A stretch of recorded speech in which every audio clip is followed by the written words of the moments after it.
Welcome to Teaching Orchestra. In this video, we're going to go over some strategies for how to get this music to come to life.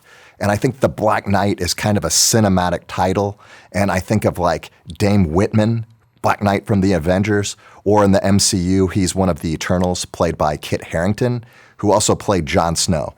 Now, we want this music to sound like the Game of Thrones Jon Snow, not when Kit Harington played Jon Snow, the father of epidemiology. That's a different Jon Snow. So this year, my students are playing The Black Knight for UIL concert and sight reading.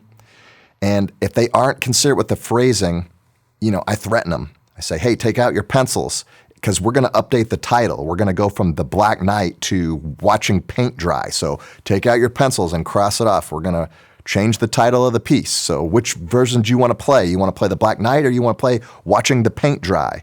Which piece do you want to listen to as an audience member? Okay, so have some empathy for your students and your audience and get them to phrase. And there's a couple of challenges with the phrasing. Well, more than a couple, but let's just start with two. If your students are new to playing off the string, they might struggle with the dynamics because they're sort of backwards from on the string. And the second one is bow placement, which I address in my teaching companion, available on teachingorchestra.com. If your students are not able to use their bows effectively, they can't make these shapes. So look, start with the basics. Go back and watch my style video from Tuesday, because if they don't have the fundamentals in place, then they're going to be limited with their expression. Okay, so you've been working on fundamentals and they have the bow placement down pretty well. Okay, now what? Okay, now we go back to the teaching companion and we go back to these 4 rhythm examples. All right, here's number 1. We're going to do it piano. All right, here's number 2. We're going to try it forte, and so on. And okay, so they mastered that. Well, now we're going to add crescendos, and now we're going to add diminuendos. And if this is too complicated, go back to the tenuto quarter notes, back from style, and have them just try their dynamics with the tenuto quarter notes. Make sure that they're at the balance point. Now for the spiccato, let's take a look at rehearsal E. At rehearsal E, the first violins have pattern 1, and then as we go through this, measure 63, they switch to pattern number 7 from the teaching companion. Okay, but they start pianissimo, and as they go through, they get louder and louder to mezzo forte. Then we come down here, we diminuendo twice, and then we play mezzo forte again. So we're mezzo forte here, we diminuendo twice, and now we go through some kind of a dynamics wormhole because we're back to mezzo forte. I mean, other than reducing players, how do we get them to play pianissimo through technique? That's kind of tough.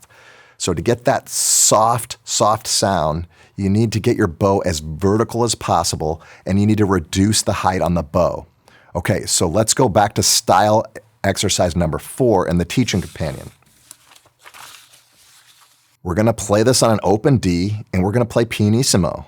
Okay, you got that down? Now let's start with a crescendo. Let's get it up to mezzo forte. Okay, so let's say your students are trying to play pianissimo and you need it to be softer. So we need to figure out how to control these bounces. We're going to need to get them to add a step. We're going to need to get them to do a bit of a catch at the height of the bow bounce to reduce the energy with the bow as it falls back down again. You may need to break down this process. Bounce, catch, bounce, catch. Here, let me get my violin.